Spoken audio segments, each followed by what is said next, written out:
Mike Egel, the president of Density USA, which is the company behind those fog machines. Mike, thank you so much for your time.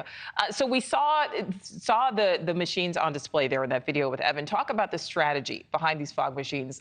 Compare them to, say, surveillance cameras and the traditional alarm systems. So it's kind of a tiered effect.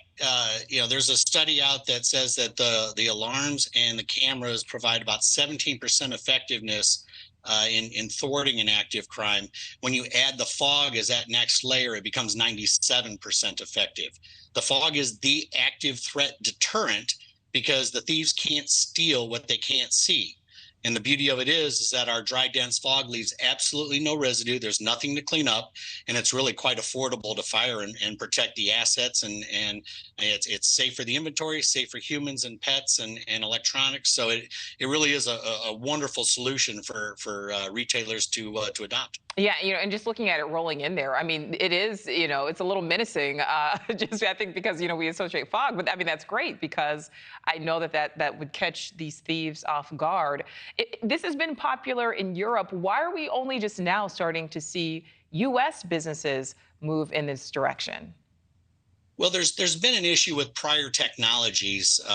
We use a fluid pump system, which fire marshals are adopting as being a viable solution. There used to be under pyrotechnic pressurized canisters, and those provided kind of some more problems than they did help. But our fluid pump system is a fantastic solution, as we move across the country and gaining acceptance, retailers are finding that it's a fantastic method in order to protect their businesses. All right, and Mike, I know that you are the president of Density USA, so but I have to ask you this. Of course, there are pros and cons to everything. What is the downside, if any, to this method? I mean, if it's not safety, is it maybe the cost? I mean, why wouldn't every business have this?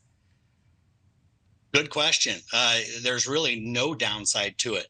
So the cost is very affordable when you compare what you're trying to protect. Again, there's no residue, so there's nothing to clean up. It really comes down to gaining acceptance within the fire marshals, and we communicate with them and want to partner with them on protecting these businesses, and we're gaining acceptance in locations literally every day. So there's nothing for us to apologize for. It's a fantastic product, and we're excited to be able to bring it to the States and all these retailers and protect their businesses. Well, Mike, and I know seeing that video, of that fog rolling in, I like to see that a lot more than I like to see the video, of those mobs of people rolling into stores and just taking armfuls of things. It makes me mad. I know it makes a lot of our viewers mad. Do you think we're going to start to see these fog machines as a common part of just retail spaces here in the U.S.? I hope so. Right now we market it for after hours when the businesses are technically unmanned. But as this gains acceptance, and as it has throughout Europe, it's decades old throughout Europe. You'll start to see these units which are perfectly capable of firing with a panic solution or a key fob solution. But right now we're marketing it for after hours when nobody's supposed to be in there. So if they're in there at that time, they're not supposed to be, and we're going to try our best to chase them out. Yeah, and listen, it looks great to me. This was not a commercial. Mike Egel, we may be sending you a bill for some finder's fee because I have a feeling that you're probably going to get some more business after this. Mike Egel, thank you so much. We certainly appreciate it. Great speaking with you. Thank you for watching. Go to newsnationnow.com to find NewsNation on your television provider. And don't forget to click the red subscribe button below to get more of NewsNation's fact-driven, unbiased coverage.